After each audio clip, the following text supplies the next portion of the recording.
A pleasant good morning to you from Hazel and Harlan Rogers Sports Complex in Fort Dodge. It's the home of the Girls State Softball Tournament presented by Iowa Farm Bureau. Alongside Laura Leonard, I'm Paul Yeager, and in just a moment we'll have Columbus Catholic from Waterloo and Davenport Assumption in this Class 3A semifinal game. A date at state final is on the line here this morning as this game is getting ready for first pitch around 11:30. We have blue picturesque skies as you see the Assumption Knights make their way into the dugout. They are the two-time defending state champions in Class 3A, looking for that rare three-peat. They'll play in the afternoon sun, or the morning sun here, and then hope to play in the afternoon sun on Friday in that Class 3A state championship. Both the teams are making their way out onto the field now for starting introductions, and Laura Leonard and I will be sitting here with you for this game and a couple of three games on Friday, so we got to get our timing back down, but it's really easy with you. I just stop and let you carry this like normal. Gosh, that's what I was planning on you doing, so I don't know how this is going to work out. Well, Columbus is a team comes out of Northeast Iowa. They have hit the ball well, but they're playing one of the best hitting teams in all classes in Davenport Assumption. Yeah, this is certainly going to be quite the matchup, and both these teams hitting the ball very well, so you expect some runs, but you also have some really good pitching, and you know, a lot of times when you get to this point in the state tournament or into the season, the pitching is usually the thing that determines the victory for whichever team. Assumption leads all of the 3A qualifiers in hits, doubles, home runs, stolen bases, and slugging percentage. Guess who leads almost every other category? Columbus. They lead in runs, tied with sacrifices, fewest strikeouts, best on base, and best average at .391. So at some point, something's got to give, is the old saying. It can't always be pitching, so sometimes it's going to be who out-hits who. Yeah, and I think in the one thing that jumped out when you were talking about the statistics, fewest strikeouts. And so patience at the plate, knowing your zone, knowing where your power is at the plate, and what to look for, what to lay off of, and then that timely hitting, knowing how to hit in certain situations, and that may be something that bodes well for Columbus Catholic. Columbus will throw out Kayla Sproul, and this will be her 39th game. She's thrown over 200 innings this year, an ERA of 1.48. She struck out 128 entering the tournament. She's 33-3. And those are great numbers for Sproul. She has a dominating presence in the circle. She is lively. She's fiery. Extremely fun personality to talk to. Usually you look to the center for your leader, and that's what they have with Columbus and Sproul. And you're right. And a lot of times it starts with the battery, the pitcher and the catcher, and what their demeanor is and how they take on a game, their personality. The rest of the team a lot of times follows what those two are doing, especially in the circle when you have somebody that is dominant and kind of commands the presence of her team, then that is how the rest of the team will play. And so we'll see how she comes out and see if the rest of the team will follow. And with Davenport Assumption, this one's easy, Laura. We just have to talk about Timmons. This time it's Allie Timmons in the circle.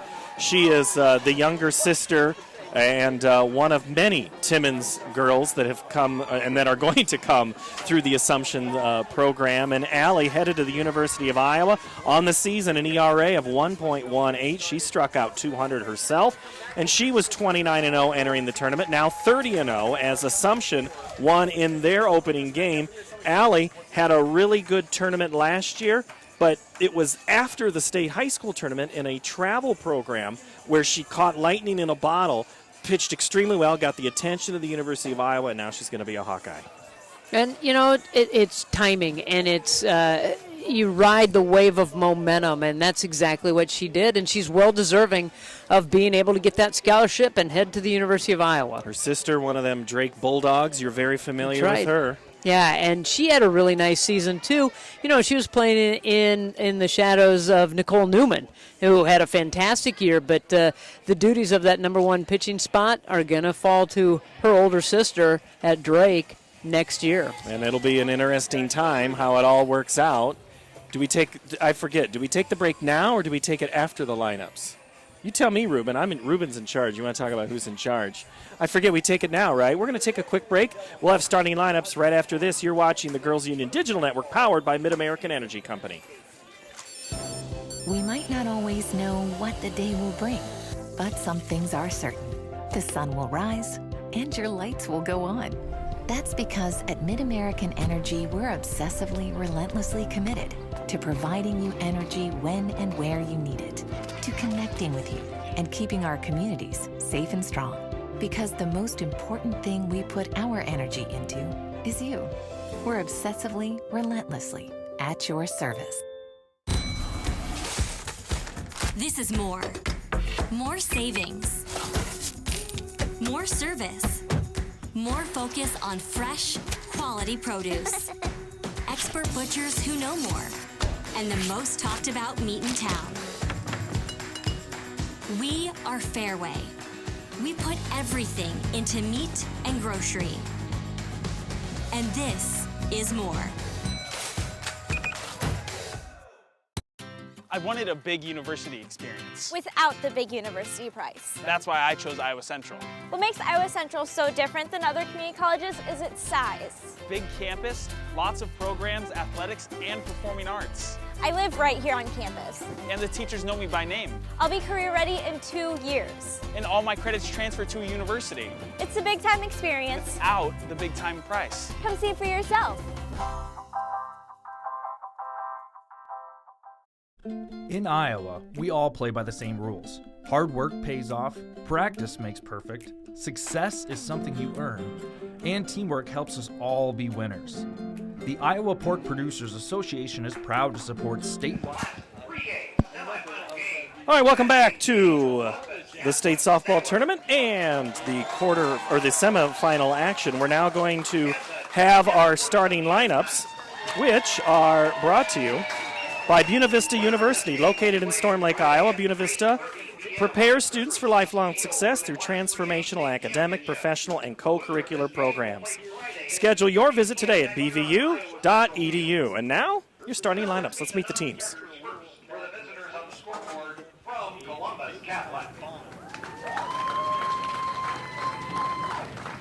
Number 2, Haley Ross. Number 3, Avery Hogan. Number 5, Hannah Hewitt. Number 7, Cameron Reginald. Number 9, Bailey Sidwell. Number 15, Ella Smith. And number 22, Emma Orman. Assistant coaches, Brooke Onderstetter and Grace Olmstead. And now here are your starters for the Sailors. Leading off, number 1, shortstop, Taylor Hogan. Batting second, number 12, third baseman, Olivia Schultz. Batting third, number 8, catcher, Sydney Schultz. Batting fourth, number 25, pitcher, Kayla Sproul. Batting fifth, number 19, first baseman, Sophie Meyer.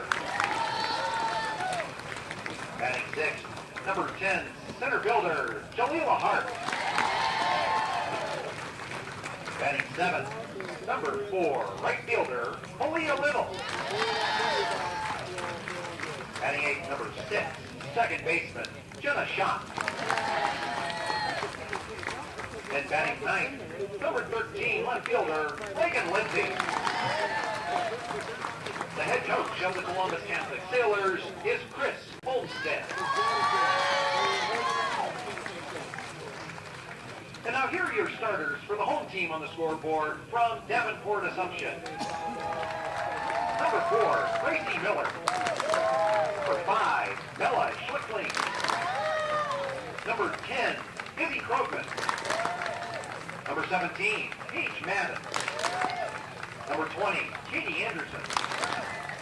Number 21, Lauren DeLulio. Number 32, Sydney Rowe. Number 39, Seth Galassi. And number 44, Libby Madden. Assistant coaches for the Knights, Mike Ackerman, Caitlin Andreessen, Ashley Ackerman, and Hannah Kelly. And now here are your starters for the night. Leading off, number 22, center fielder, Leah Nelson. Batting second, number 2, second baseman, Olivia Wardlow. Batting third, number 35, shortstop, Nicole Yoder. Batting fourth, number 36, catcher, Anna Wooler. Batting fifth, number 8, first baseman, Gracie Jeviak. Batting sixth, number 34, third baseman, Carly Salmon. Batting seventh, number 6, designated player, Lauren Logan. Batting eighth, number 3, right fielder, Erin Ackerman. Batting ninth, number 12, left fielder, Emma Johnson. And in the flex position today and pitching, number 41, Allie Timmons. The head coach of the Davenport Assumption Knights, Ron Darrow. Ladies and gentlemen, your umpires for today's contest are at first base, Darrow, Bartley. At third base, Deb, Richards. And calling balls and strikes, Ross, Hemsley. Ladies and gentlemen, who's ready for state tournament semifinal football? Well, I know we are as we get ready for Columbus and Davenport Assumption. Now it's nothing but the opening few tosses of the softball around the infield, the warm-up pitches, and we're going to play your starting lineups. As you heard, brought to you by Buena Vista University in Storm Lake, and it would be a nice day to be on a lake, but it ain't too bad to be in Fort Dodge for softball today, Laura. Gorgeous weather, around 79 degrees, headed up toward the low 80s. You do have long sleeves on, and I've been told on Monday you needed them here. Last night, got a little cool. I saw people in sweatshirts. I told Gene Berger, says, "Are you selling sweatshirts?" He says, "Of course, we'll sell everything." But normally you don't need sweatshirts. You just need short sleeves and some shade, but gorgeous weather. You can't put weather as a factor at all. All it is softball. I know. This is a perfect time, perfect weather. Everything is falling into place. I'm not sure we have had better weather than we're having today and the rest of this week. We've had in a long time. I mean, we've had heat, we've had rain delays. We've had everything. I don't remember it being this perfect for a long, long time. Well, we won't talk about the year that we had the locusts, but that was a different thing. That was many, many years ago. All right, Allie Timmons in the center. She struck out 12 against Algona. Algona gave Assumption everything that they had. The 1 versus 8 seed matchup in that opening game. Algona, very unfamiliar, was not intimidated by Assumption. I don't think Columbus is either. Columbus hits the ball extremely well.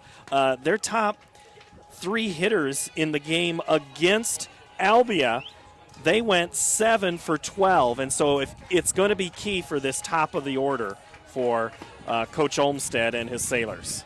Yeah, and I think especially to start a ball game in a game like this, a semifinal game where you're playing to go to the championship game, you got to set the tone right away. So if you're in that 1, 2, 3 spot for Columbus Catholic, got to try to make some noise and just make a statement coming right out here to start this ball game.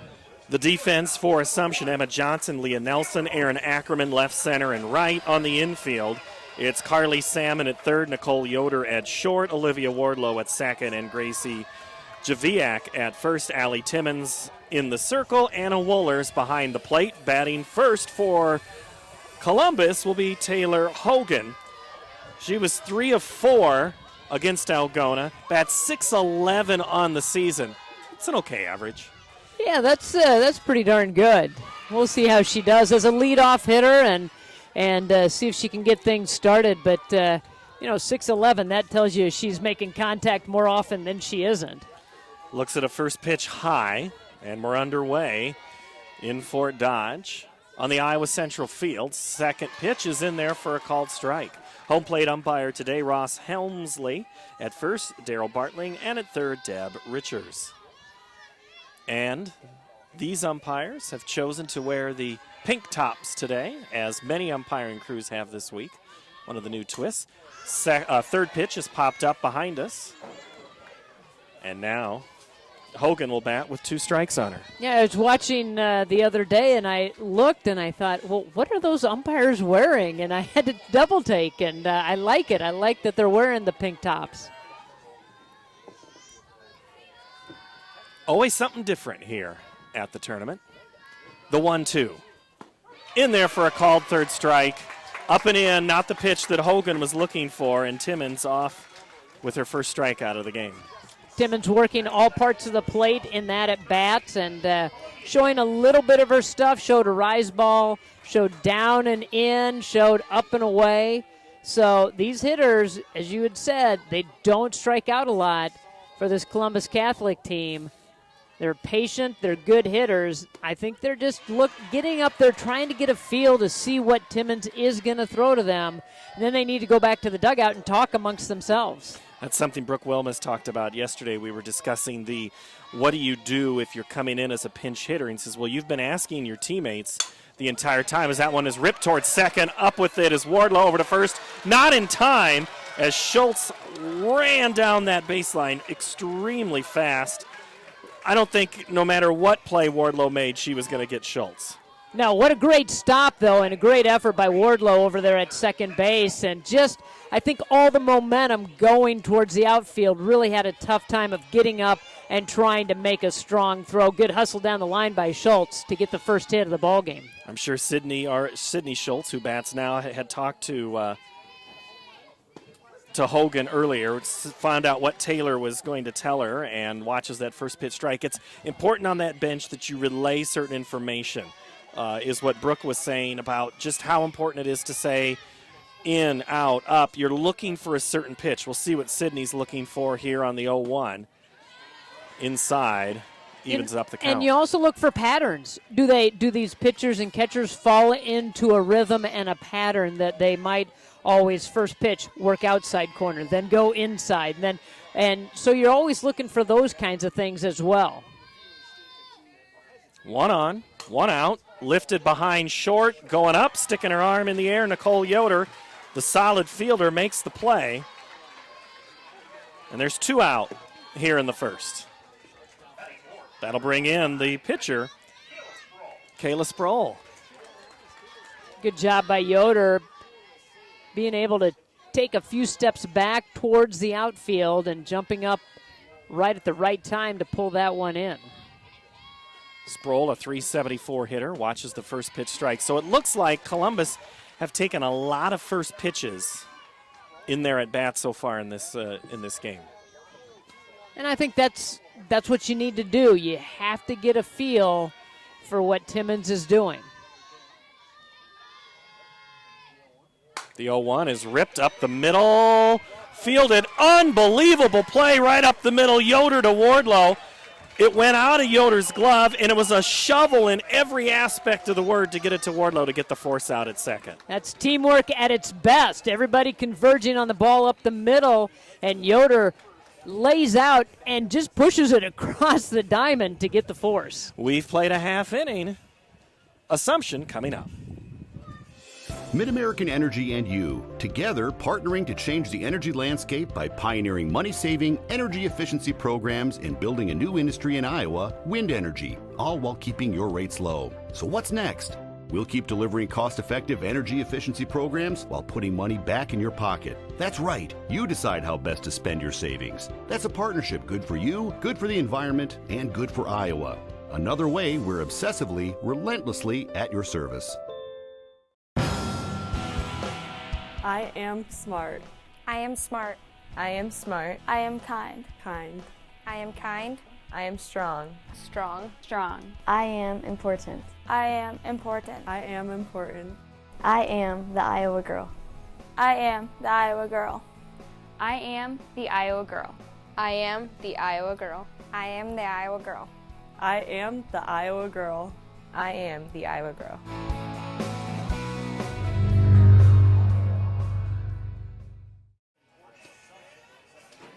No, that's good. It is a beautiful day for softball, Laura Leonard. How you doing? I'm doing great. Laura and I will have Class 3A, 4A, and 5A state championships game. Your first time up in Fort Dodge today for the season. or at least for this tournament. And you talk about the weather being gorgeous. You got a big day ahead. You got a lot of softball to watch. You know what? I'm excited because it's good softball and it's fun, and then the intensity level is so high because of what's at stake trying to get to that championship game. So it makes for a great day of softball.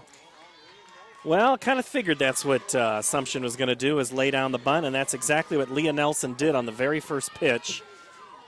Leah looks in, looks for the sign, and she might try to put it down again. Leah Nelson, Olivia Wardlow, and Nicole Yoder, and if anybody gets on, Anna Wohlers here due up for the Knights. Showed bunt, pulled it back, watched it go out of the zone. You know, by doing that, that gets the infield moving, charging at the corners, shortstop and second. They're moving to respective spots, so kind of tries to get the defense out of position by showing that. Ron Farrell kicks the ball back towards fair play. Ron Farrell, the head coach of Davenport Assumption in his 5th season. Also the head coach at St. Ambrose in Davenport. The 1-2 is just out of the zone. The Columbus fans thought it was in. Sproul knew it. She knew that she was nibbling, and she thought if she could get that call, great. And if not, now you know where the zone is. Lined into left center, and that's going to keep rolling. Cutting it off is Hart in center, and it's a leadoff base hit for Leah Nelson. It's a changeup that hung in the zone, and Nelson took advantage of that. But a great job of Hart getting over to cut that off, keeping it from going to the fence, because otherwise Nelson would have been standing at second base. Leah Nelson, the only Knight to go perfect on Monday, is now perfect in the tournament, 4 for 4. Running on the first pitch, and ball thrown into center. So Nelson will be at second on the stolen base, and you don't even have to bunt. That is Ranner. Here's the thing with Nelson. She can run the bases pretty well. Coming into the tournament, 39 stolen bases to lead the team.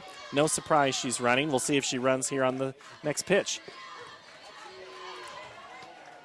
Wardlow offered the bunt, pulled it back, but it was a called strike, so it's even at a ball and a strike.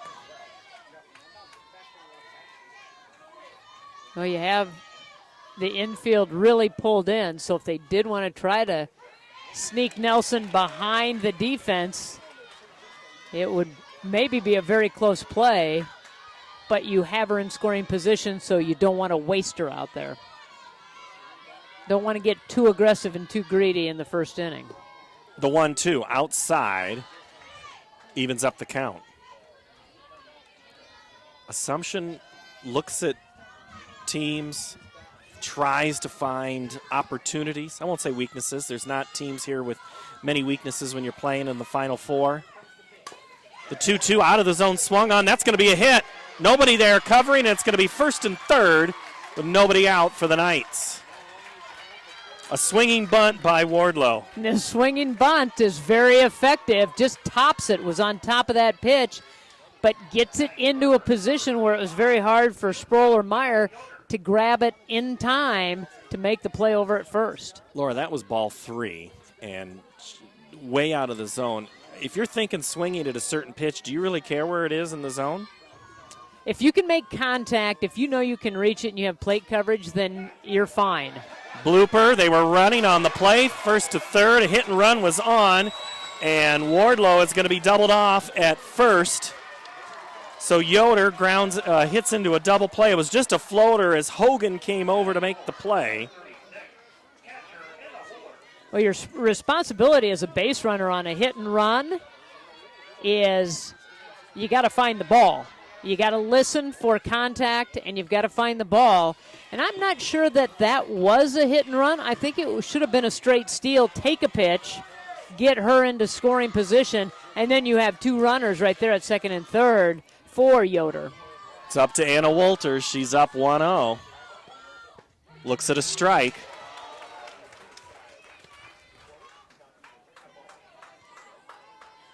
Wohlers on the season, 9 home runs, a .427 batting average. sees the Assumption Knights' first run, standing there at third, sees what she can do about it, and watches a pitch go out of the zone. 2-1.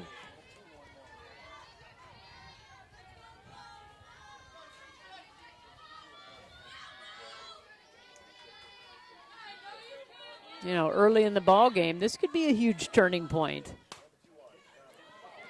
And Wohlers was the turning point in the regional final. She hit 2 home runs to get the Knights here in that win against West Burlington, 11-1. That was a shortened game on the run rule. We've seen Wohlers play here. She replaced a very good catcher. Assumption's had great catchers here for years. That's going to get over the head a second, into right for a base hit. Wohlers drives the run home and puts the first run on the board here in the first. Good at bat by Wohlers, and kind of went down after that pitch and then just takes it over the head of second base into the outfield. Going to be a courtesy runner for Davenport Assumption, running out at first. Of course, she's not on that card. Let's see if it's on this one. It's Izzy Krogman. And any time that there are substitutions today, they are brought to you by Kruger Seeds. And actually, today's substitutions are brought to you by IMT Insurance. Learn how you can be worry-free with IMT at imtins.com. Ruben again saves the day. Ruben's busy. He He works is. hard.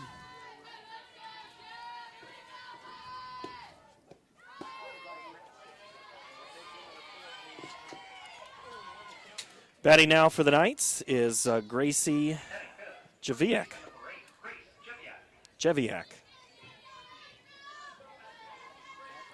383 hitter. Bats with one on right now.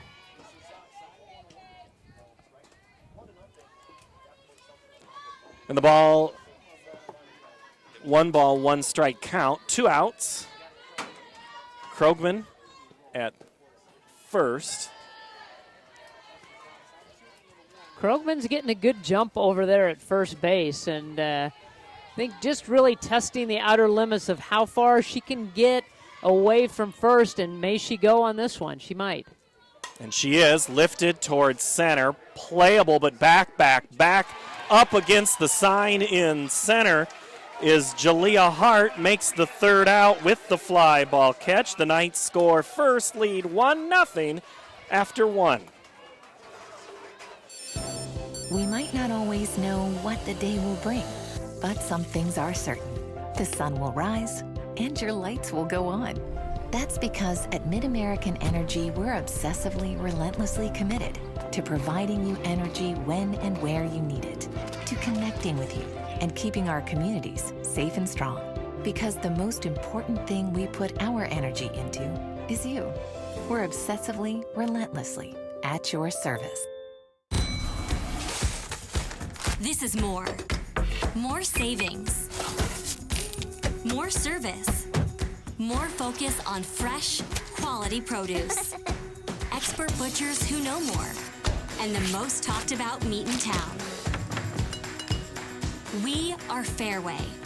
We put everything into meat and grocery. And this is more.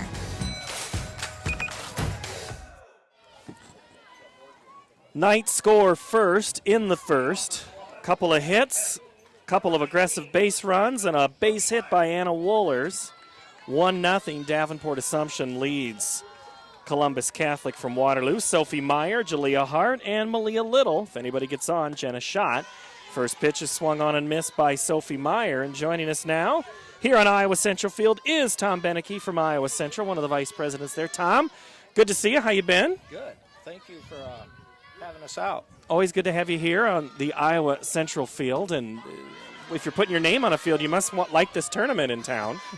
It's a great partnership that we have, with the community here in Fort Dodge as well as the Girls Association. So the Iowa Central, the Tritons here in town, swung on and miss, and it's now a ball and 2 strikes. And the community college scene is one in Iowa that has seen continued growth? Students, why are they looking at the community colleges? Well, I just think affordability is a big factor in that, and accessibility. So I think those probably looking at it on a parent's perspective, student's perspective, two really good indicators as far as the growth that we've seen in the state as a system, through enrollments over the past couple years. Sophie Meyer has now pushed the count full at 3 balls and 2 strikes, the sophomore here. Playing third base today for the Sailors. The pitch from Timmons.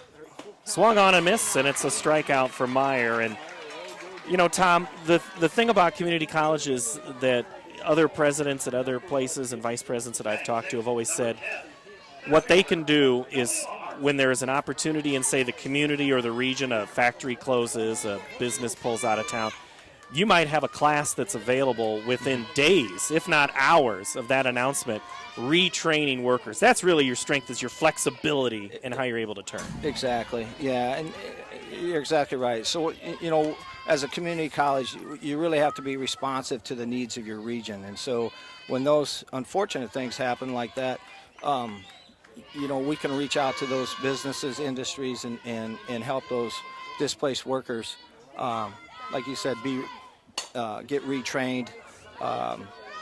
And like I said, you just need to be responsive to the needs of the region.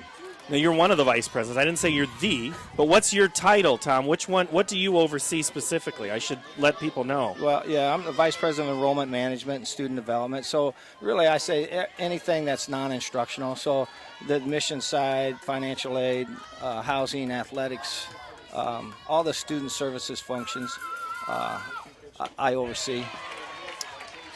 Hart swings and misses, the third strikeout for Timmons, and that'll bring in Malia Little here to keep the inning going for Columbus Catholic. And when you talk about a student, is there a typical student that comes through Iowa Central now, or has that changed over time? I think it has changed. And probably, in all fairness, every community college is different. We're a little bit different in that we have a large traditional population, which is, students coming right out of high school. And I think we attribute that, we have a large athletic department, performing arts department, clubs, organizations that students get involved with. So we see that a little bit different at Iowa Central, that our average age of student is 20. Okay. Where, some other places it may be a little bit, older, 23 to 25. And is part of that reason because of your strong athletic presence, because you have so many student athletes that are coming through, and that kind of helps keep your average down? It does. And I don't want to just say the athletic department, because we got a wonderful performing arts with our drama, theater, vocal, instrumental. And like I said, just lots of clubs and organizations that students like to get involved with. They've been involved at the high school level, and they just want to continue that. So I think that attributes to our slightly lower average of age of student. I don't even remember entering college. It's been a while, Laura. I mean, I got to say. I was going to ask, is most of your population more centrally located, or do you draw from all parts of the country? Well, our bread and butter, I always say, is our 9-county region that we serve. So, our best partners there are our high schools. We have 23 districts in our 9-county region. That's our bread and butter. But the large population, the greater population of our students comes from the state of Iowa. Yeah. And with our athletic groups, they draw some out-of-state student athletes. So, but for the large mart, it's the state of Iowa, and we like that. We like Iowa kids. Sure. And that's part of our mission, to serve those folks. So that's really important to us.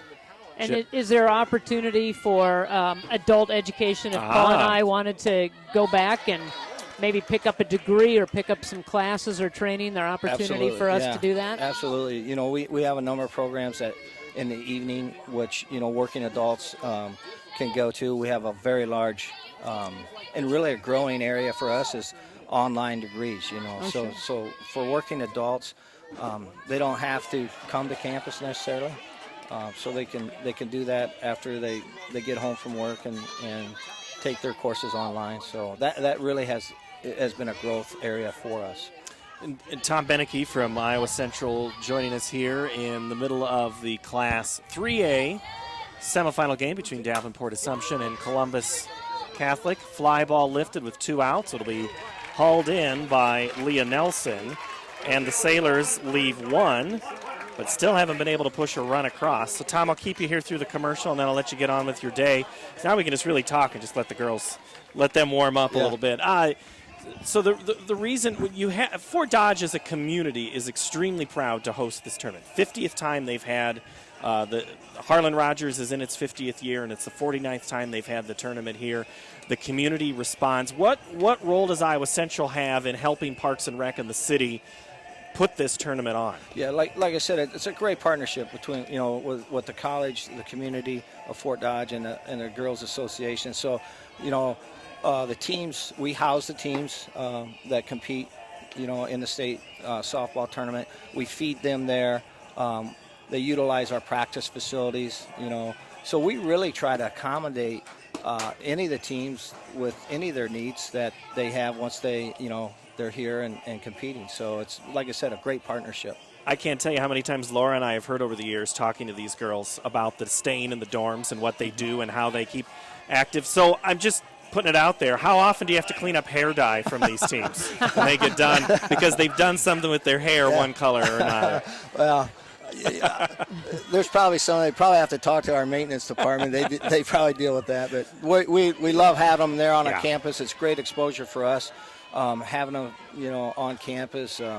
And I really look at it as a marketing piece too, because we expose them as to our campus, and we have a wonderful campus, and down the road when they choose to attend college, maybe something to base it on. That's right. And compare and say, well, gosh, at Iowa Central it was right. Carly Salmon, Lauren Loken, and Aaron Ackerman due up for Assumption here as they bat in the bottom of the second inning. And Carly Salmon is behind in the count, a ball and 2 strikes. And I have to admit, part of the reason I asked that last question is because this team, specifically Assumption a couple of years ago, had done some hair dye where they had all been together. And I know they all clean it up and it's just in jest. But being on a floor, and then if you're with other teams, you're getting an opportunity to mix with girls from other parts of the state. And that is absolutely part of the experience. And I'll tell you, you're not going to see many better pitches than what Sproul just tossed. She, as you say, Laura, pulled the string. Oh, my goodness. That was a knee buckler right there. That was a great pitch. So now Lauren Loken will come in. And so, Tom, you come out here. I've seen you. We've talked out here before. You come out and see some. What do you like to see each year when you come to the tournament? Every year it seems it's a little bit different, and I think that's the great thing about the tournament. I just enjoy the student athlete. Like you say, I see them in the cafeteria, different teams eating together. And like you said, that interaction is that's what it's all about. And I think that's the greatest thing about athletics is the and this, it's working with your teammates. It's being part of a group, and I enjoy that. I've been around athletics my whole life, and I just see so many benefits through that. So, Loken pops up to Olivia Schultz, and it'll be up to Aaron Ackerman here, the right fielder, to keep the inning going for the Knights. And the first pitch is swung on and missed. 1-0 Assumption. They scored their 1 run back in the first. Seeing what they can do here with 2 outs against Sproul. That pitch sails out of the zone. I was going to say, back when I played, which was a long time ago, and it was just a 16-team tournament, I remember all that. And I never made it to state, but friends of mine, teams did, and I just remember them packing the fans and all of that because the dorms were so hot. So I know things have been updated. What are other things going on on campus that you've updated the buildings and anything to come? things have as the bunt is thrown into right field, and it gets behind the tarp, and Ackerman's going to touch them all just to make sure, as the umpire calls ground rule double there on the normal ground rule bunt double, as that one got behind that tarp down the first base line, and so Ackerman will go. It was fielded by Schulten. I think if she lets that go another inch, that's foul, but it was on the chalk when she picked it up, so it's fair. Ross Helmsley, the home plate umpire, having a quick conversation with Chris Olmstead just to make sure that he didn't see something differently, or what did he see is usually how that conversation goes. You can't go out there to the umpire and, what didn't you see? It's, what did you see? I've learned that that's how the best way to approach these umpires. So now it's up to Emma Johnson with a runner at second. She's going to try to turn that lineup over as Leah Nelson waits on deck. But, yeah, getting back to your question, things have changed, obviously, over the years. The old traditional dorms were, they stayed. But, all our units, apartments are air-conditioned, and we're very proud of our campus, like I said. And we're just starting a $12.5 million new student services building on our campus that will house all our student services departments. So it'll be truly a one-stop shop. So we're really excited about that going on our campus right now, and that will be ready for us actually a year from now. A year from now, so for the fall of 2020? Right, yeah. And they've already broken ground, and it's already under construction, so if you go by and see it, that's what they're doing. They're doing, yeah. So it really, I think, enhance our campus a lot, like I said, for the well-being of students. So I can go one place and get everything I need in one stop. One of the discussions that's always had, and this is probably a harder question, I shouldn't probably ask this with 2 strikes and 2 outs, but the student is always changing, and there's always the emphasis on, as that one's going to be lifted towards center, on the run, what a grab! Hart, a running line catch. Excellent play to save the inning for the Sailors. So, you know what, Tom, we'll ask that question next year when we'll really get into the weeds about student services. Tom Beneke from Iowa Central. Good to have you. Good to see you. Thanks for stopping by. Yeah, thanks for having me. All right. Thanks. We're back with the third inning in Fort Dodge in a moment. We might not always know what the day will bring, but some things are certain. The sun will rise and your lights will go on. That's because at MidAmerican Energy, we're obsessively, relentlessly committed to providing you energy when and where you need it, to connecting with you and keeping our communities safe and strong. Because the most important thing we put our energy into is you. We're obsessively, relentlessly at your service. I wanted a big university experience. Without the big university price. That's why I chose Iowa Central. What makes Iowa Central so different than other community colleges is its size. Big campus, lots of programs, athletics, and performing arts. I live right here on campus. And the teachers know me by name. I'll be career ready in 2 years. And all my credits transfer to a university. It's a big time experience. Without the big time price. Come see for yourself.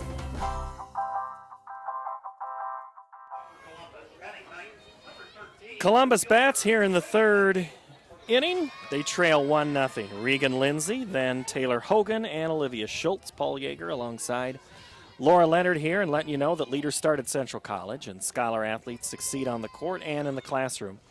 In the past year, 112 Central College student athletes received academic all-conference recognition. Learn how to be more than a spectator by visiting central.edu. First pitch is a ball. Now Columbus here, Laura, they got the top of the order after this spot. It's not that late in the ball game yet, but you kind of got to get something on the board, get somebody on the base, put a little bit of pressure on the other team.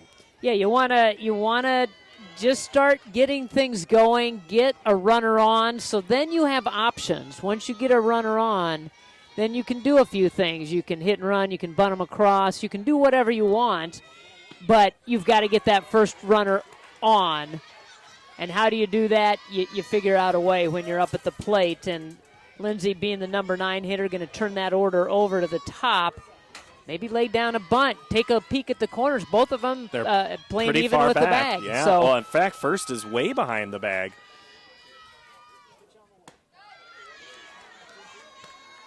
Always something to look at. I talked to a couple players yesterday, and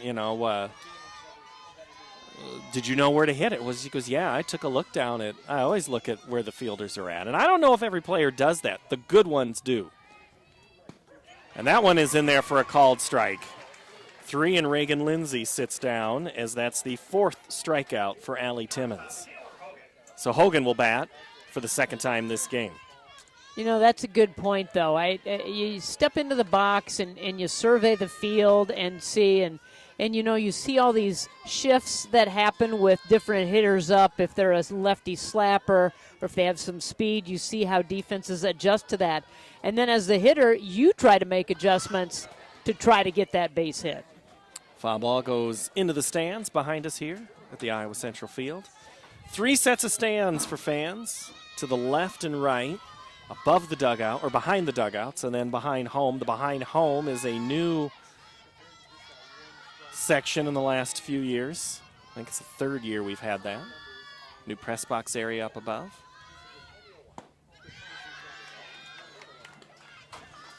And that's a ball in 1 strike. 1 out here for Hogan. The netting on this field, Laura, is different than the netting on the other field. You'll see it on Friday. I heard they made some adjustments that are extending that netting. It goes down all the way, covering the fans in all of the stands now on most heights behind a netting. I know that time, we got time here on the field. We've got we've got to get those bullpen players in.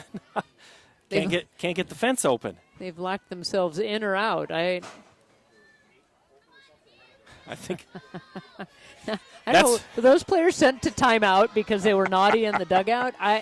They're stuck in the bullpen. Well, that's one thing that Coach Farrell's group does, is he always is warming up a pitcher no matter how good or bad. Tough play to short, over to first, in time. Yoder waited for one more hop and then relied on her arm to get it over to Gracie. Could have been costly, but she's got the arm strength to be able to get it across the diamond very close, and a great stretch over there by Jeviak. And now there's going to be a quick discussion. I think they may be talking to see if she did have control of the ball over there at first when she received it. And there was a question from Columbus Catholic to see if the toe stayed on the base. Did she have control of the ball? Been a few look at pictures of toes on the bag in this tournament. Last night in the Fort Dodge Valley game, as the game ended on a double play, bases loaded, throw to third. And now there's a question of if she swung at it, and did. So Olivia Schultz, she ducked but took the bat through the zone, and they now get her behind a ball, or a no balls and a strike. A lot of Fort Dodge fans looking at photos thinking, maybe, but it's such a play. Both plays on that end of game. It was a ground ball fielded by Gatika, the pitcher, throw to home, and it looked like her toe, the catcher's toe, was, the umpire said the toe was on the plate. They throw down, get the out at home, and then they throw to third and get the force. The runner had strayed off, and they got her tagged back. That's fouled back into the screen. A ball and 2 strikes. And then there was another play at the end of the Oskaloosa North Scott game, a fly ball to center. I think it was an 8th grader, threw the ball for Oskaloosa on the line to the catcher. Tag goes under the arm of the North Scott player. That's the winning run, and that's how North Scott escapes with a victory to advance to the semifinals. They'll play later today. That one's lifted high towards left center. That's going to get down between both Johnson and Nelson, and it's going to be a double for Schultz with 2 outs here in the Columbus third. They kept working Schultz up and up and up and tried to keep going up the ladder. She finally was able to lay off of it, but that one was up in the zone, and she took it the other way to split the 2 fielders between left and center. In Fans, all extra base hits during the girls' state softball tournament are brought to you by Kruger Seeds. The next time you're in need of corn or soybean seed, give your local Kruger Seeds dealer a call. Kruger Seeds, first-class seed, first-name service. As that first pitch, Sydney Schultz, so they're working Sydney up in the zone, too. Well, and knowing Nicole Timmons, her sister, Allie Timmons' sister, they both throw a pretty darn good rise ball, and that's what she's throwing. The majority of the pitches here in this inning have been starting low and then just taking off. So, talking with the Timmons family before the game, Nicole was here, and they have a younger sister who's going to be a fifth grader, and she's tall, like the Timmons girls are. Oh, that pitch in there for a strike, and I said, so how's I go, are you pitching? She goes, yeah. And her mom says, yeah, she struck out 14 when Nicole only had struck out 13 at that. The competition of the age, and I don't know if it was Nicole, but it was, her sister had to. So, you see these families popped up, but drifting towards left back and very playable for Johnson, and the Sailors strand one on the fly out here in the third. So, Columbus yet to score. Assumption has one. We're going to the bottom of the third after this. We might not always know what the day will bring, but some things are certain. The sun will rise and your lights will go on. That's because at MidAmerican Energy, we're obsessively, relentlessly committed to providing you energy when and where you need it, to connecting with you and keeping our communities safe and strong. Because the most important thing we put our energy into is you. We're obsessively, relentlessly at your service. In Iowa, we all play by the same rules. Hard work pays off, practice makes perfect, success is something you earn, and teamwork helps us all be winners. The Iowa Pork Producers Association is proud to support statewide high school athletics. Because on our team and on yours, what we bring to the table is what brings us all together. Learn more about our commitment to Iowa at iowapork.org. Back here at Iowa Central Field for Dodge, diamond number 2. Mostly Class 3, 4, and 5A games on this field today. You can see every one of them on the digital network, which is powered by MidAmerican Energy. First pitch hit up towards short and fielded and thrown out. Taylor Hogan to Sophie Meyer. And there's one pitch, one out for the Knights. And for the first time in the tournament, Leah Nelson has to go back to the dugout. Yeah, and the infield was playing in a few steps, knowing that she's got speed, and so just got jammed on that, a little slow hopper to shortstop, and Hogan did a great job of getting rid of that ball quickly to nip Nelson right at the bag. Wardlow a hit back in the first, but was erased on a great play by Hogan. Digs in from the left side, down 0-1, now 0-2.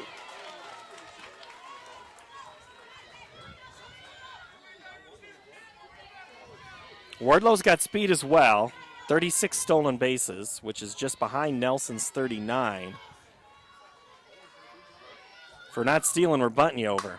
First, you got to get on base, and that's exactly what Wardlow's going to do. That's going to go all the way to the fence, and Wardlow's going to be in with a stand-up double here with one out in the Assumption third.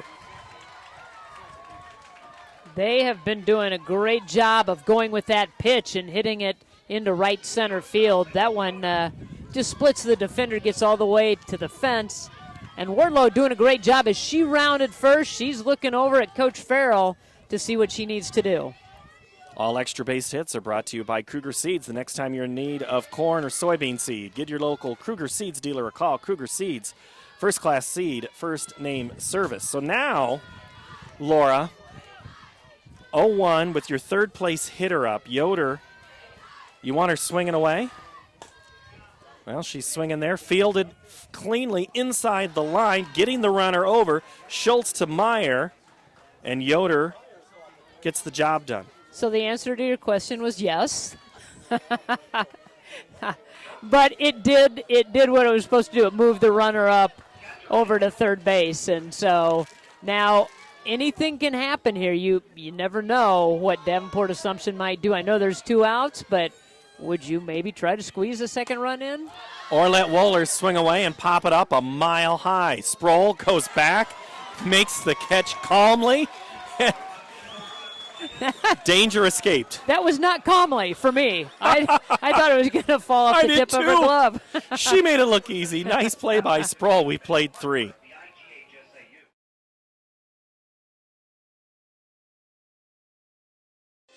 Mid-American Energy and you, together partnering to change the energy landscape by pioneering money-saving, energy efficiency programs and building a new industry in Iowa, wind energy, all while keeping your rates low. So what's next?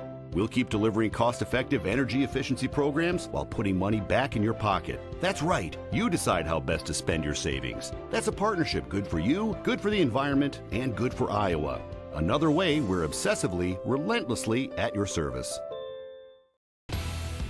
Iowa Public Television is the home of the Iowa Girls High School Athletic Union Championships. We bring you live, uninterrupted coverage of the state championships in volleyball, basketball, soccer, and softball. Plus, special features highlighting the Iowa girl. Catch it all on statewide Iowa Public Television, on air or at iptv.org.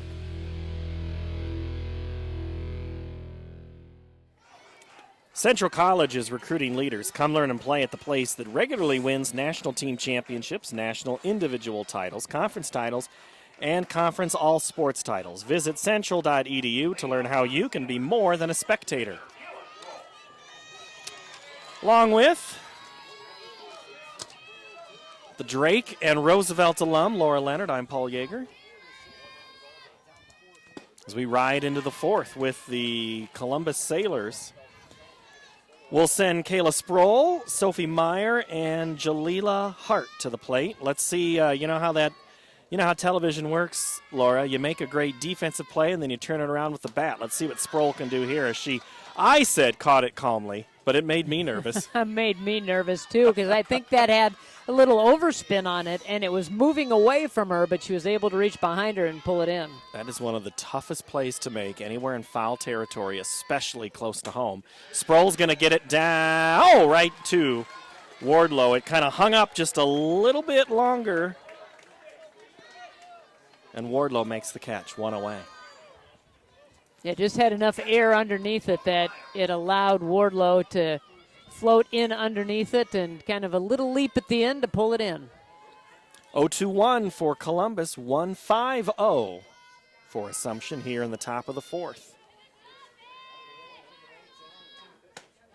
Timmons spins one a little high to Meyer.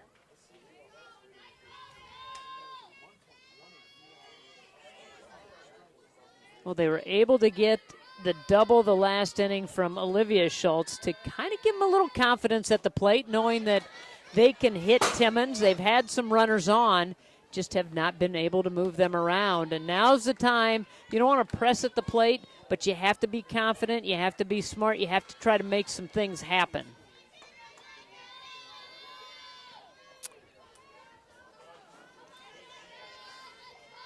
One out here in the 4th. The 1-1.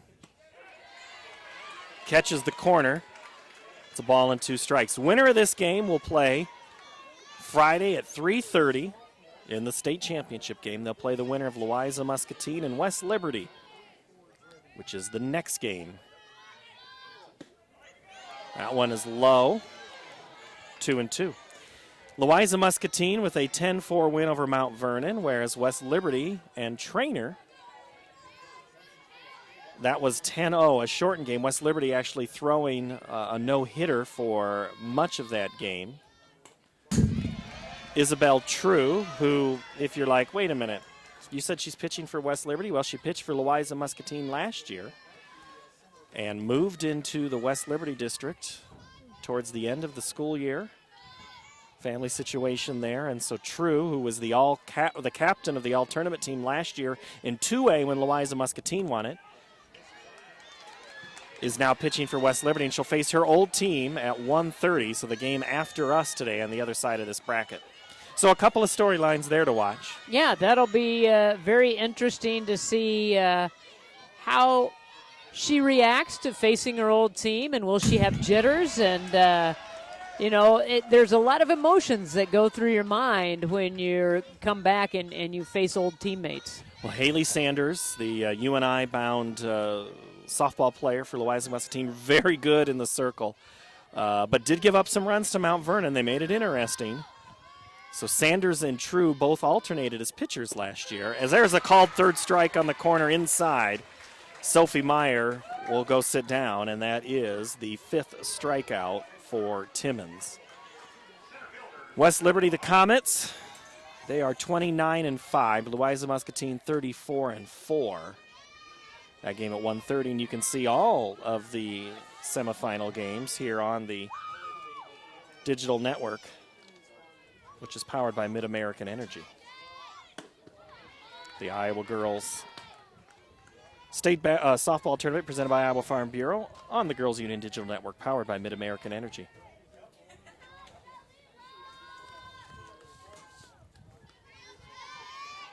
Nobody on for Columbus. Trying to start something with 2 outs is Jalila Hart. Thinks about the bunt. She's ahead now, 2-0. Made everybody jump, made everybody pay attention. So now do you play in a few extra steps at the corners, which they are, so that gives you a little bit better hitting angle. If you can just somehow put it on a little bit of a break, but she pops it up. It's a rise ball. They can't get on top of it, and they're popping everything up. It's not the Timmons family pitch, but it's darn close. It might be. I don't know. They have a pretty good market on it. They know how to throw it, that's for sure.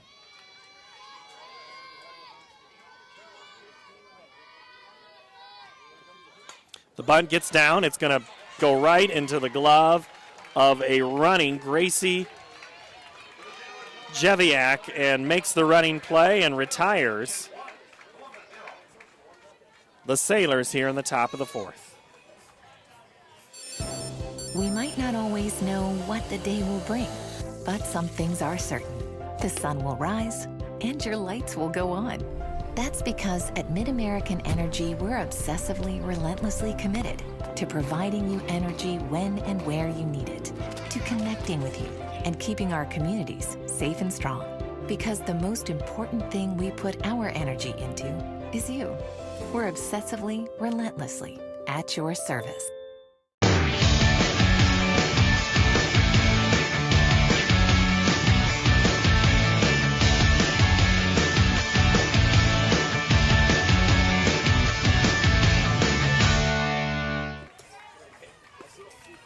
Class 3A semifinal, dated state final on the line here. Other games going on today on the Kruger Seeds field. You can watch that one at the same time. That's Collins Maxwell versus Newell Fonda, the 1-4 game. Collins Maxwell, your defending champ in Class 1A. And then the other game, Lisbon Clarksville. And then in Class 2A, Northland Mount Ayr will face off against the winner of East Marshall and Alta Aurelia in Class 2A.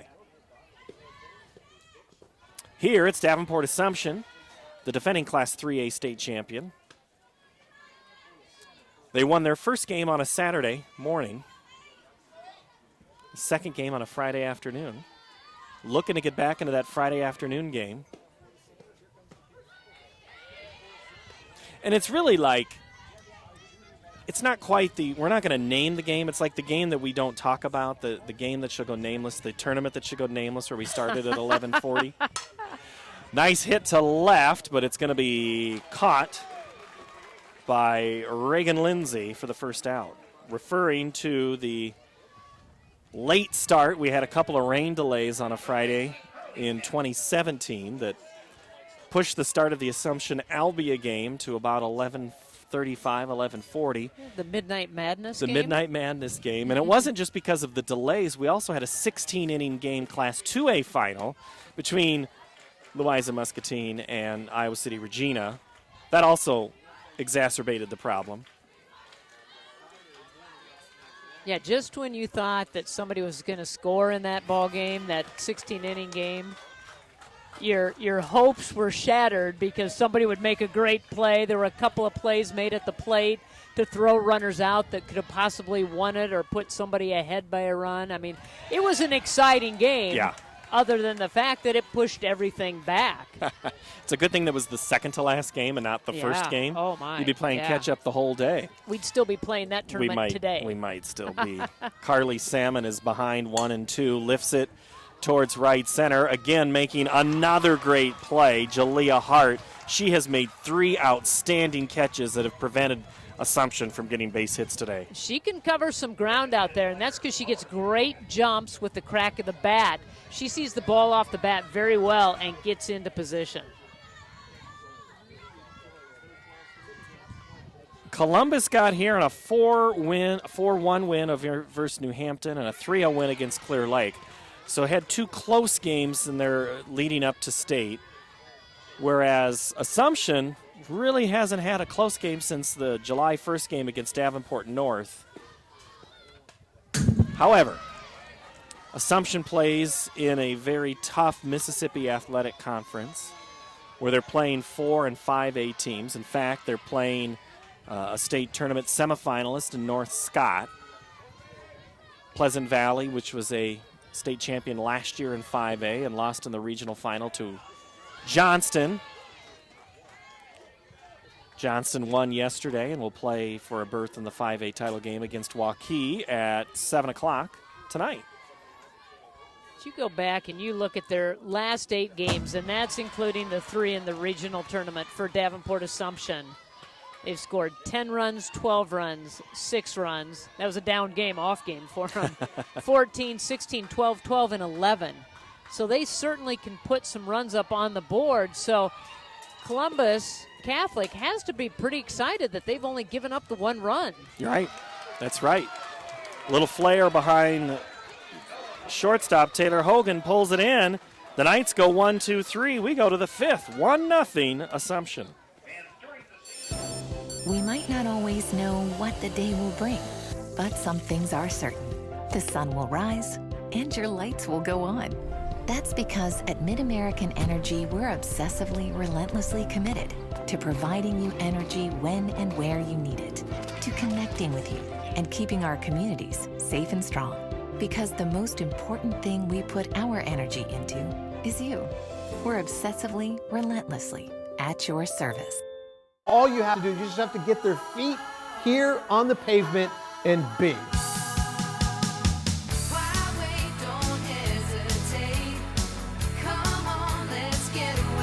Being in Des Moines, you just get it through the experience. I'm a fan of a lot of our fast, casual cuisine. A little theater, some great restaurants. There's a lot going on musically. If you can't find things to do in Des Moines, you must be boring. This is a magical place.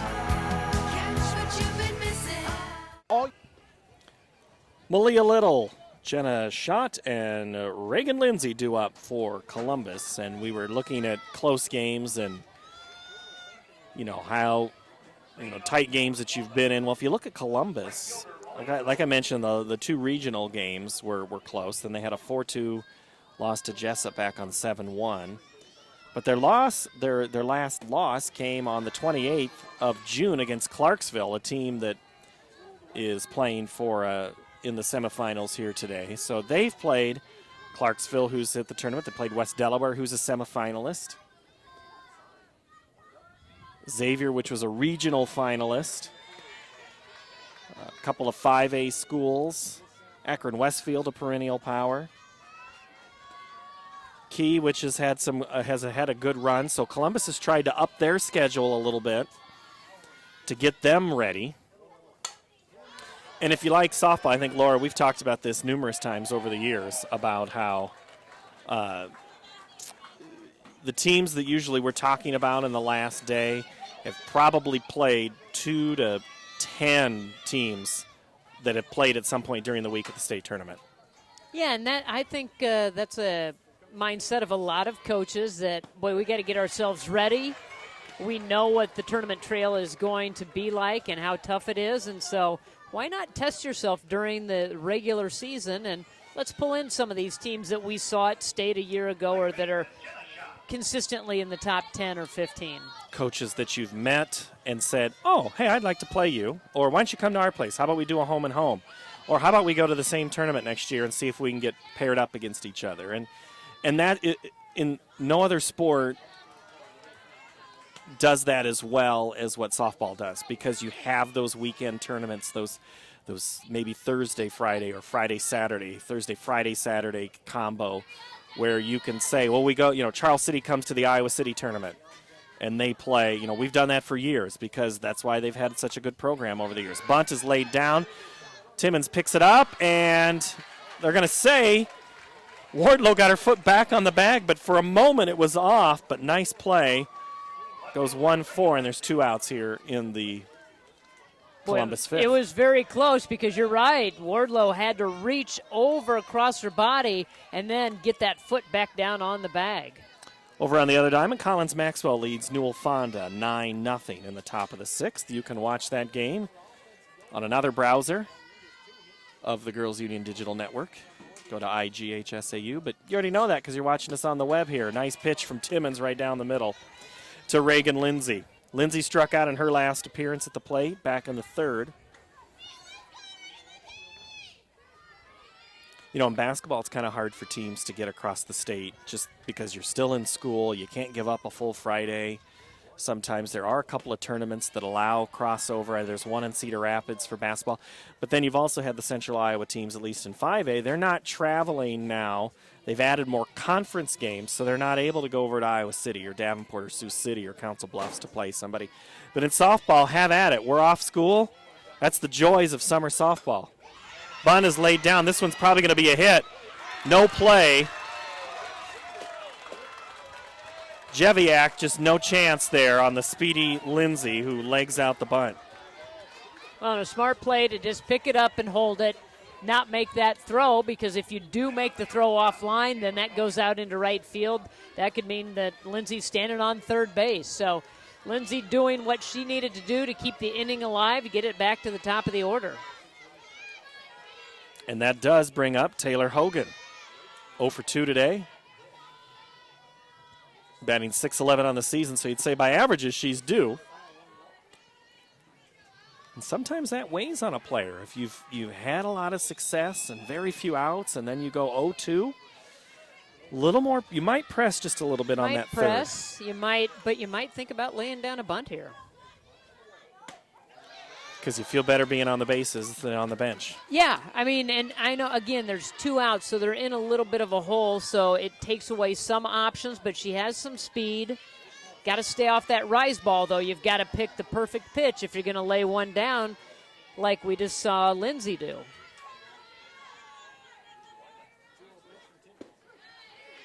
The 2-0, it catches the inside corner.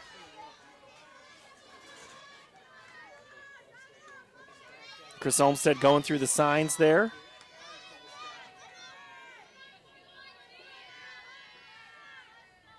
In his 6th year at Columbus.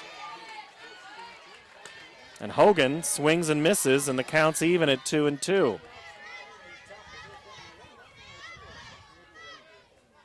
I think Hogan having a little self-pep talk there. Got to shorten up now a little bit, just make some contact, put it into play. Popped up and out of play. So now if you start looking at the lineups here, Laura, if you're Columbus, you got to kind of feel, now that we've gotten the top of the order, we may have to score now, because if you're going to go 3 or 4 batter, you're not going to maybe get Hogan back up this game unless you can get her on base and extend the inning. Right, and that's what you have to start thinking about. You have the opportunity, you got the base runner, and you might as well take advantage of this opportunity. Hit hard, high, deep, playable, and the catch is made by Emma Johnson. Hogan gave that thing a ride, but just not enough mustard, and the Sailors are retired here in their half of the 5th. We might not always know what the day will bring, but some things are certain. The sun will rise, and your lights will go on. That's because at MidAmerican Energy, we're obsessively, relentlessly committed to providing you energy when and where you need it, to connecting with you, and keeping our communities safe and strong. Because the most important thing we put our energy into is you. We're obsessively, relentlessly at your service. They say Buena Vista University is in the middle of a bunch of fields. Hey guys, wait up! Game on. They say our idea of fun is morning tea, and afternoon tea, And anytime tea. And we hang out like bumps on a log. They say Storm Lake, Iowa isn't in the center of the action. And when we study, we're not exactly grounded. But you know what we say. You gotta see it to believe it. Assumption will send Ackerman, Johnson, and Nelson to the plate. They're 8-9-1 hitters. And actually, Ron Farrell's going to come. I think we're going to see a pinch hitter, and it looks like, no. Farrell and home plate umpire Ross Hemsley go over the conversation, and we will now see batting for Assumption, and the pinch hit is Sydney Rowe, the freshman. She's had 65 at-bats coming into this season, and any lineup changes that we have, well, they are brought to you by IMT Insurance. Learn how you can be worry-free with IMT at imtins.com. So Ackerman is going to be pinch hit for Sydney Rowe. See what Rowe can do here. Ackerman had the double, the bunt double. And you're also trying to get, it's not always an indictment of the player you're pinch hitting for. It's also about opportunity, matchup, timing, and getting a bat into the lineup to feel comfortable. So when I need them in the very key position, they're mentally ready. Yeah, a lot of things go on when you decide to put in a pinch hitter. And you're right, it's not because that person that they're replacing was not hitting, because that's not the case. It's just a situation where, and sometimes coaches get a gut feeling too. Yeah. Well, Rowe, though, grounds out 6-3 to bring in Emma Johnson.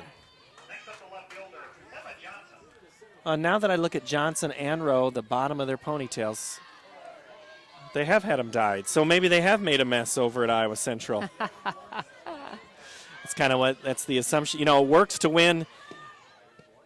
We haven't even talked about the superstitions. But when you've won 2 games at state, you darn well know that the itinerary is the same to the letter. Why change? So if we've dyed our hair the last 2 years, we're dyeing it this year. And you can't blame them, because the formula has certainly worked for them.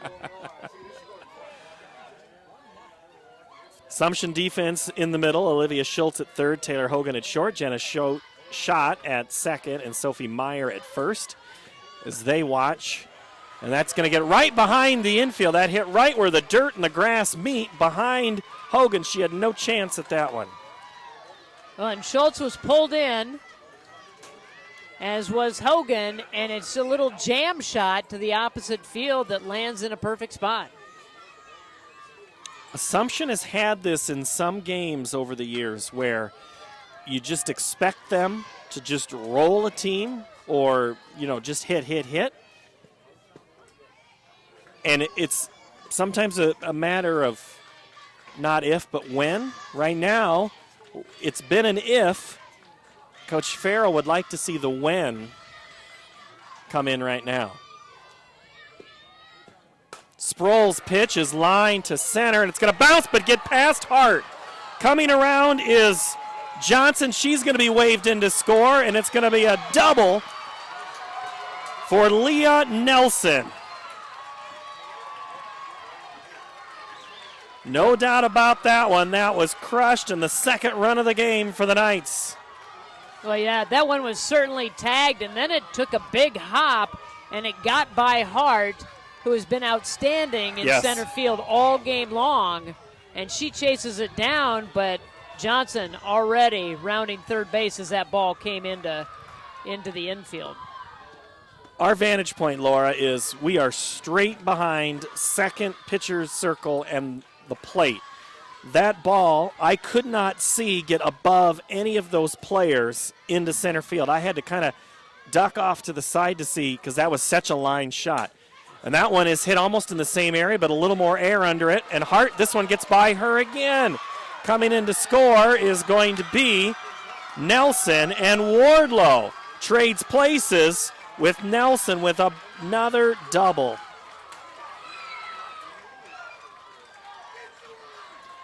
Well, when things get rolling, and this is what seems to happen with Assumption, that they start stringing hits together and the confidence comes out. All extra base hits during this girls' state softball tournament are brought to you by Kruger Seeds.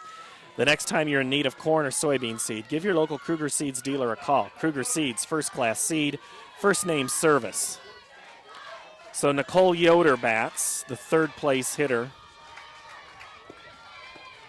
Shows bunt. Here comes the run to third, and it's going to be off the glove of the third baseman, and coming in to score is going to be Olivia Wardlow. The stolen base and the error makes the fourth run come in for the Knights, and now that is going to earn a walk to the circle for Chris Olmstead. Now, one of the things I had heard about Sproul, I had asked somebody from the Waterloo Cedar Falls metro area about her, and they said she gives up solid contact. It's just Columbus scores a lot of runs to overcome some of that. This is the first inning that it looked, other than a couple of other hits here and there, that Assumptions really put the bat onto the ball. Yeah, they've made some really good contact, and you can tell just by hearing the ball come off the bat that they are hitting it very solid. They're getting the big part of the barrel on it, and they're driving the ball, and then they're making things happen too. So they're making the defense move and shift a little bit on the infield, and then a couple of bad hops in the outfield have cost Columbus Catholic that has allowed 2 runs to score because of bad hops out in center field. Well, and the thing is, both of those were line drives, and I was going to finish the point, but there was just another line drive. You have to make a decision as a fielder. Am I going to dive and lay out for this one, and if I miss it, it goes to the fence, or do I play the hop to prevent 2 bases and just keep it to 1? And both times, the second one, there was no chance to catch. The first one, it would have taken a Sports Center top 10 play for Hart. That was just really a line shot that she didn't have much of a chance on. So now a 3-ball, 1-strike count to Nicole Yoder, who bats at the bases empty here in the 5th. 4 on the board for the Knights. 3 of them have come in this inning. That one's going to get down behind Taylor Hogan, and another base hit and another runner on board for the Knights. Well, and that's just contagious hitting. Everybody going up there with confidence. And now that one wasn't as solid of a hit as the others have been. It was in on the handle a little bit, but the same result. But now someone who can really thump it is at the plate, Anna Wohlers. The throw is going to go into center field, and Hart's there on the backup. Schultz took a step to the left before she threw it and kind of messed up her timing and her angle. But the runner stays. Yoder had the base stolen, I think.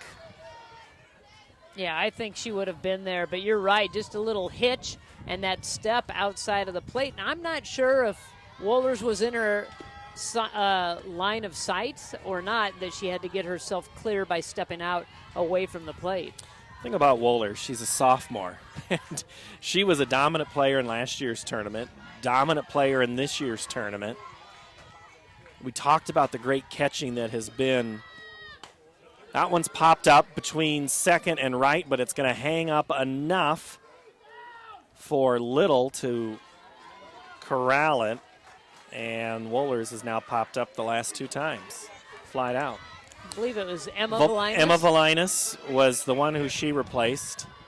And, you know, when Wohlers steps into the box, she reminds me a little, her body just reminds me a little bit of how Valinas would step into the absolutely. box. And maybe that's subconsciously what's in my mind as I watch her bat. I go, gosh, that just looks like Valinas. It's very, very similar. Another great personality that you get to meet here, the Valinas family. That one's hit in the air well to the left, but not well enough. Lindsay pulls it in, and the Sailors settle down. The Knights push across 3, They lead 4-0 as we go to the top of the 6th. We might not always know what the day will bring, but some things are certain. The sun will rise and your lights will go on. That's because at MidAmerican Energy, we're obsessively, relentlessly committed to providing you energy when and where you need it, to connecting with you and keeping our communities safe and strong. Because the most important thing we put our energy into is you. We're obsessively, relentlessly at your service.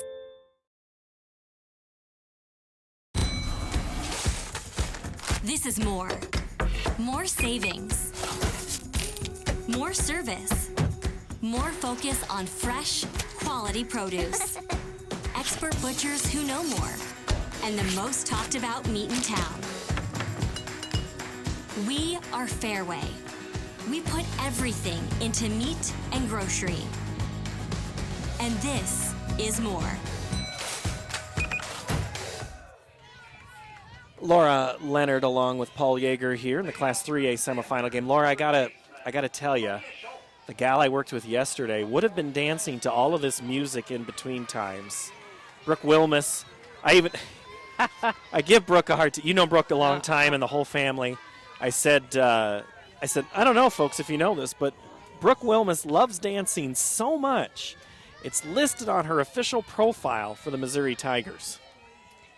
Well, you got to love dancing if it gets into your bio in the media guide. And, her personality as a player, great success here. Now made all SEC from Missouri this year. Back at the tournament. Her mother was a coach. Her sisters played. And her former team, the Johnston Dragons, they'll play Waukee at 7 o'clock. And the other game in 5A is West Des Moines Valley against City High. City High with the game a lot of people have been talking about today, going, what happened with Cedar Rapids Kennedy? A 10-2 City High win. Kennedy, two of the best pitchers in the state, and both of them kind of struggled to get City High out. It was a 7-run fourth inning for City High that made the difference. But here's the thing. City High can crush the ball, and they absolutely did last night. Oh, that's going to be an interesting matchup, and Valley kind of stubbed their toe a little bit heading into the tournament, and were able to get in, get the win, and then get the rematch with Fort Dodge, who they had kind of started that losing streak for them right before the tournament play. And the floater is going to be just unbelievable. Olivia Schultz watched that one, and I don't blame her. Excuse me, great pitch. 7th strikeout for Allie Timmons.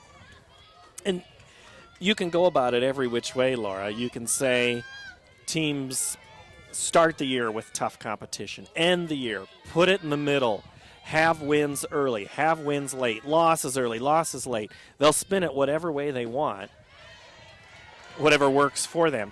But Valley, you were looking around going, okay, Valley at one time I think was number 2, if not number 1. They lost back-to-back, I think, doubleheaders. Southeast Polk got them.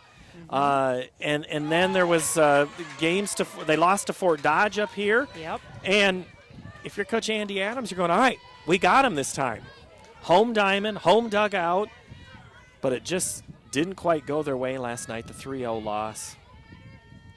And Valley is in it. Ripped foul by Sydney Schultz. Schultz, Sproul, and Meyer, if anybody gets aboard.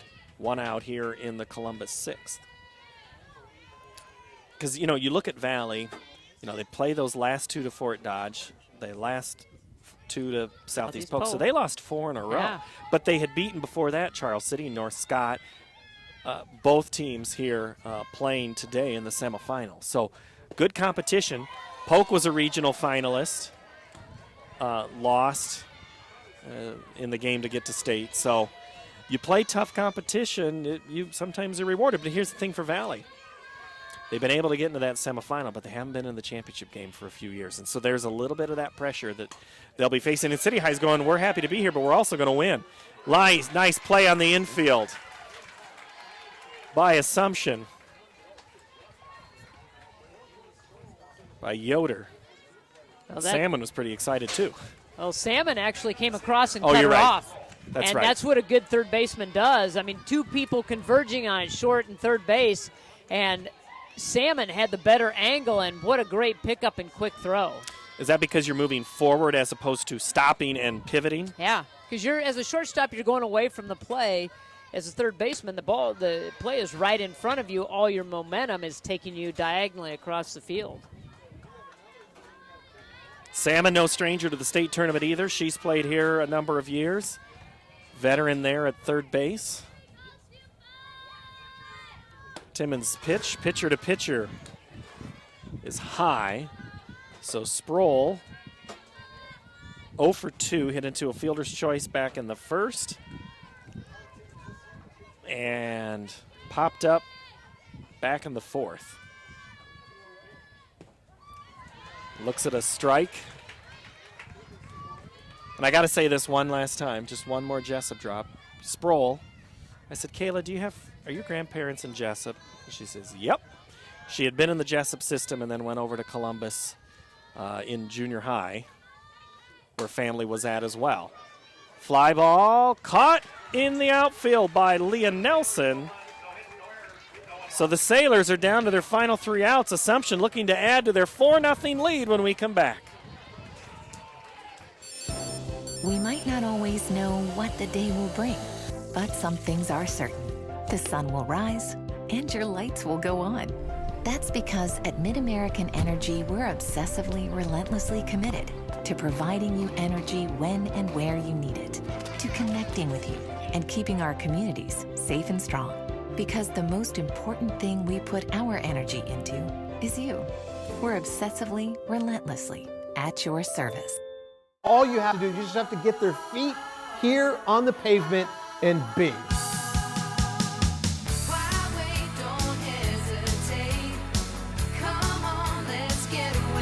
Being in Des Moines, you just get it through the experience. I'm a fan of a lot of our fast, casual cuisine. A little theater, some great restaurants. There's a lot going on musically. If you can't find things to do in Des Moines, You must be boring. this is a magical place.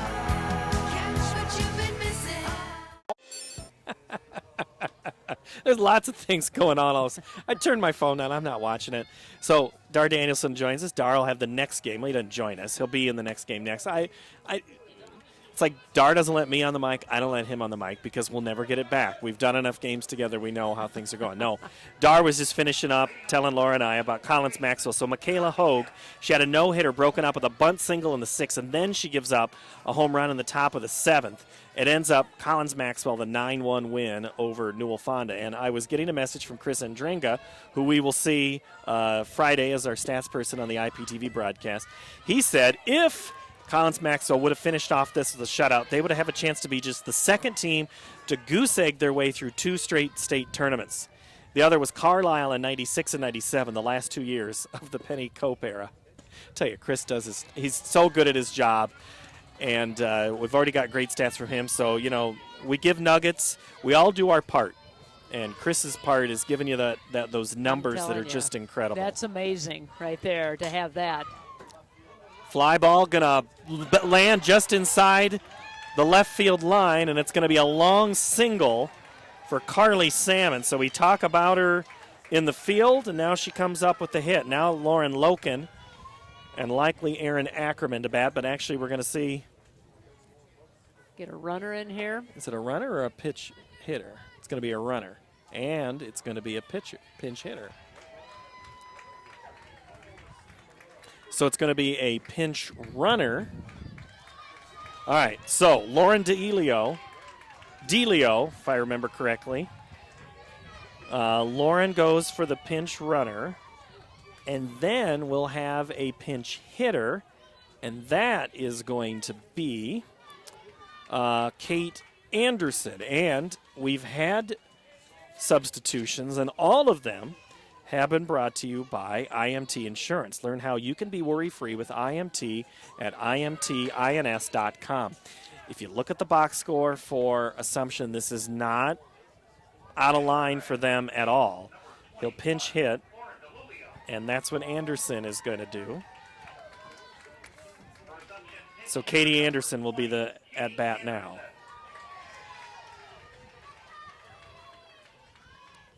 So he pulls Loken, puts in Anderson. Calls her back, I should say.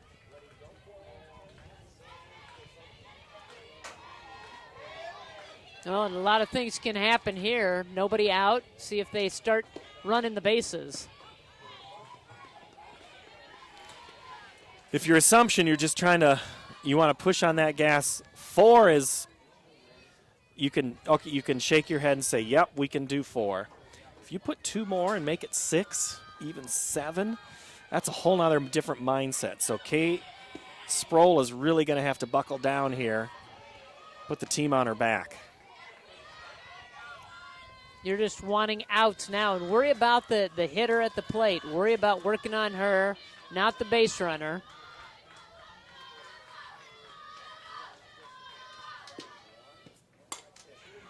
Lifted foul down the left field side.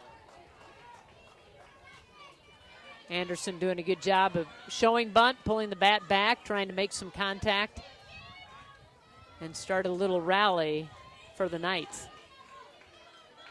Anderson on the season, she has come up to the plate. It's not uncommon for her. 36 at-bats, 13 of them have been hits.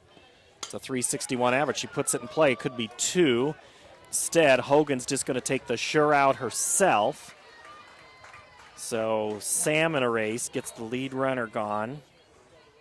And Anderson will stay on the fielder's choice. So Ackerman re-enters the game, and she'll hit for herself now, the right fielder. Bunt double back in the second.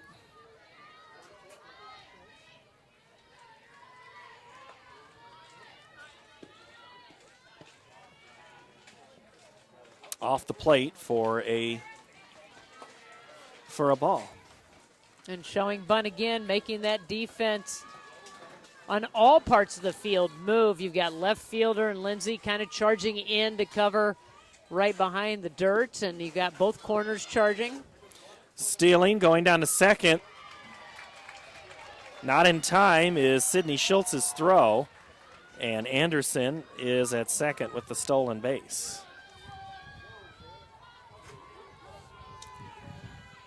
And Schultz hung on to that one a little too long, threw it into the dirt, and Sproul doing a good job of crouching down there behind the rubber. Hogan looks into the sun. It goes off of her face. She had the glove up the whole time. No sunglasses for her. But I looked up right at her, and you could just see her whole face went from shade to bright light. She looked straight into it right at the last moment. Yeah, that ball came right down and I think just glanced off of her chest. She just could not find it, and looking right up into the bright sky. So that'll be the 5th error for Columbus in this game. 0-3-5 for Columbus, 4-10-0 for the Knights. And Coach Farrell is going to take a conference. He actually pulled his hat off. You don't see that very often. He's some coaches will pull the hat off, pull their hair back, and scratch a head and put it back down. And he's one of the ones that always leaves it on. I don't know if this is one of those weird things I've noticed. I thought what he was going to. I noticed that too. He took it off, and I thought he was going to. I did too, talk into it. And just kind of so nobody would read lips. Everybody's aware of that, but he took it off, and now he's putting it right back on. And so now a meeting at the Circle for Columbus Catholic to try to talk about things they're going to want to try to cut down the runner at the plate. Goes back to what you were saying. At 4-0, that's doable. If you allow the Knights to get a couple of more runs, that's a little deflating and tough to come back in the top of the 7th. So we'll have runners at second and third, 1 out. Emma Johnson at the plate. Emma flied out. Great play made by Hart back in the second.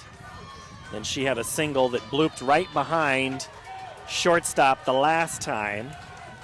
She's going to try to turn it over. Both fan bases kind of making a little bit of noise now, knowing and sensing the moment here. First pitch is run up and a ball. each time the diamond gets redone, they put that batter's box in, and a lot of times you see that leadoff hitter, or maybe the 9th-place hitter, hoping there's not much chalk left on the front of that box. And that's a strike, 1-1. And the leadoff hitter might accidentally rub her foot or his foot on that front line and maybe try to erase some of it. And this late in the game, the line is really kind of there. It becomes the umpire judgment on that slap. Cannot hit the ball out of the box. And what that means is the runner or the batter has to make contact before that front foot touches fully outside of the box. If it catches any white or any chalk, it's considered in the box, even on the front side of that line. Excuse me. And what a great job these umpires do of having to watch that, all the action that's going on in front of them, and then to be able to call that. What a great job that these umpires in pink, I was going to say in blue, in pink do. What do the coaches say when they're trying to get the umpire's attention? Hey, pink, hey, pink, hey, pink, instead of hey, blue? You know, you got I think hey, blue is just a universal term, even though they're wearing pink. That's but right. I would love to hear somebody go, hey, pink. That one slapped and going to be caught. They're going to think about the run, play at the plate. Great throw from Reagan Lindsay. She's made some great plays out there in left. She keeps the runner on, but now there'll be 2 outs for Leah Nelson. Nelson, who's only been retired once in this tournament, and that was back in the 3rd. She's 2 for 3. And if she can get on, she's looking first pitch to take, and it's a strike. And with that pitch, Sproul, it just looked like she wasn't going to mess around with her. She was coming after her, wants to win this battle. Sproul's second pitch is a strike.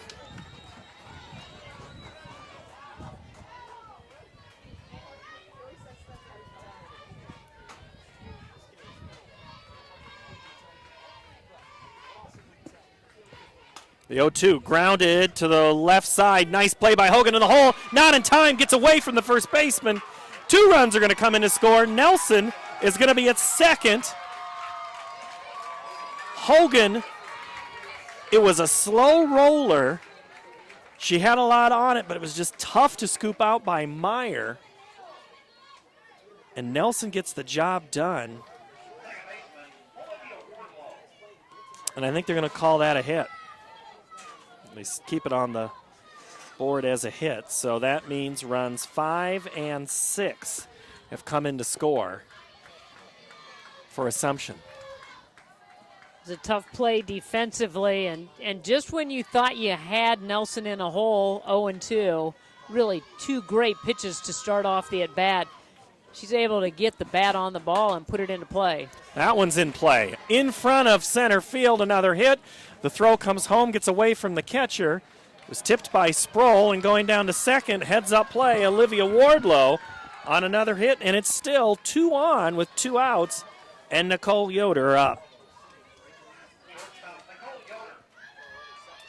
We saw this in the last inning where the Knights just kind of started backing each other up, base hit after base hit, and moving the runners around to score.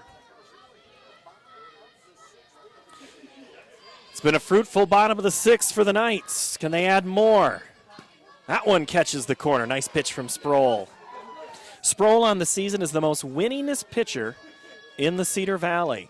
So East, West, Columbus, all the years she has won the most. Popped up, going to be a tough one, into the sun, but nice grab right in front of us, Sydney Schultz.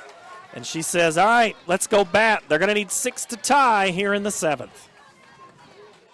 Mid-American Energy and you, together partnering to change the energy landscape by pioneering money-saving, energy efficiency programs and building a new industry in Iowa, wind energy, all while keeping your rates low. So what's next? We'll keep delivering cost-effective energy efficiency programs while putting money back in your pocket. That's right. You decide how best to spend your savings. That's a partnership good for you, good for the environment, and good for Iowa. Another way we're obsessively, relentlessly at your service. Iowa Public Television is the home of the Iowa Girls High School Athletic Union Championships. We bring you live, uninterrupted coverage of the state championships in volleyball, basketball, soccer, and softball. Plus, special features highlighting the Iowa girl. Catch it all on statewide Iowa Public Television, on air or at iptv.org.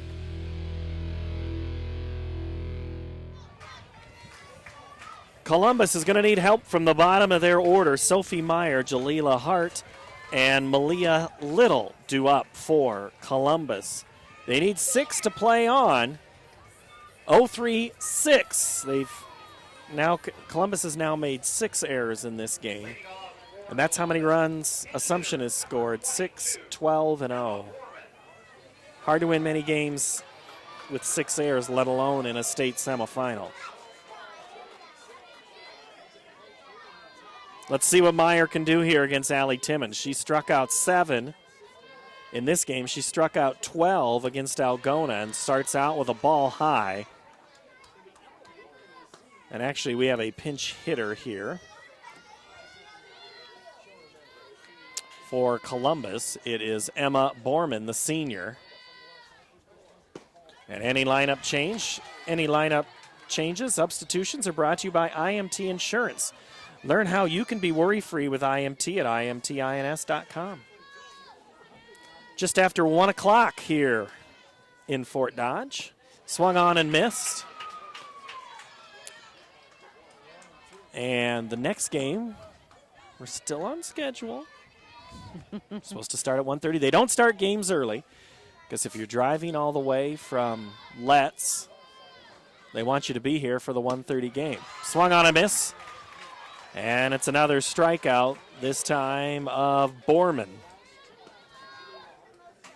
It's number 8. Hart will try to get something going here.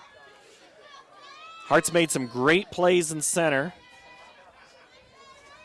And some tough ones.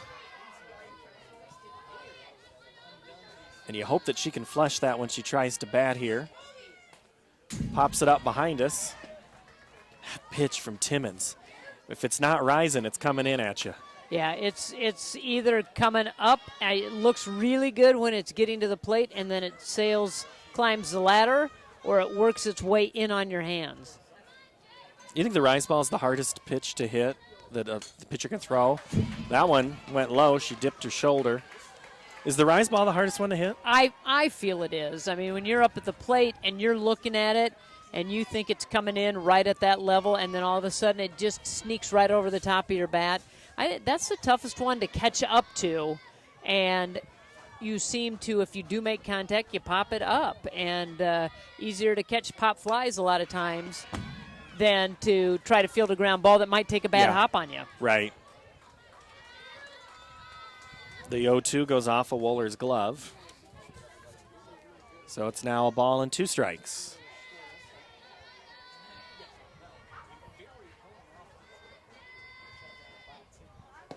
That one sails inside. Columbus has not been shut out all season.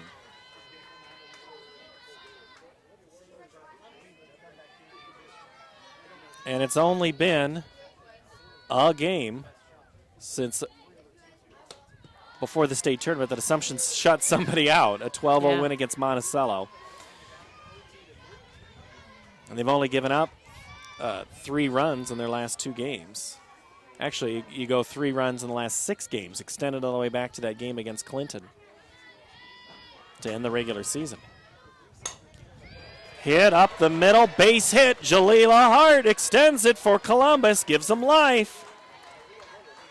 Only the 4th hit of the game for the Sailors.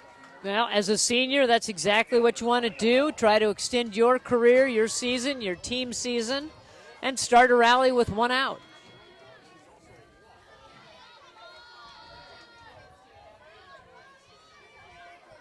Hart is going to go to Indian Hills in Ottumwa to continue her career. A lot of these players going on to futures, so future plans. Kayla Sproul, she's going to go to Nyack. Taylor Hogan's going to go to UNI, so she'll stay in the Cedar Valley. Pitch to Little. Little is going to go to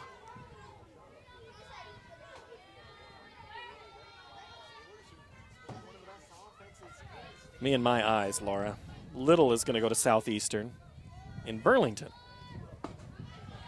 Throw down to first.